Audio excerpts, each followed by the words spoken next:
مرکز مطبوعات وزارت کارهای داخلی تاجیکستان خبر داد که شام 11 ایون سال 2023 در بین کمتر از یک ساعت در دو صدمه در حدود نویه مشچو دو مرد سالخورده، یکی 60 ساله و دومی 66 ساله به هلاکت رسیدند.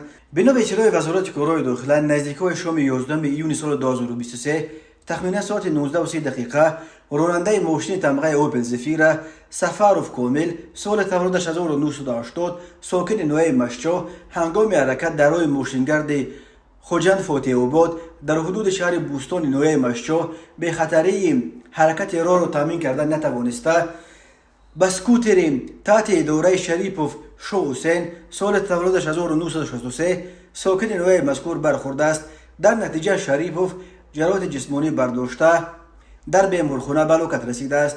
همچنین شام 11 ایون سال 2023 تخمینا ساعت 20:20 راننده ماشین تمغه دیو دمس مسکینوف مقصد سال تولدش 1986 ساکن شهر بوستان نویه مشچو هنگام حرکت در راه ماشینگرد جماعت دیوت آبردان امین نویه به خطری حرکت راه را تامین کردن نتوانسته دوچرخران باقیف عبدالباقر سال تولدش 1957 ساکن نویه مذکور را که راه را عبور میکرد پخش نموده است.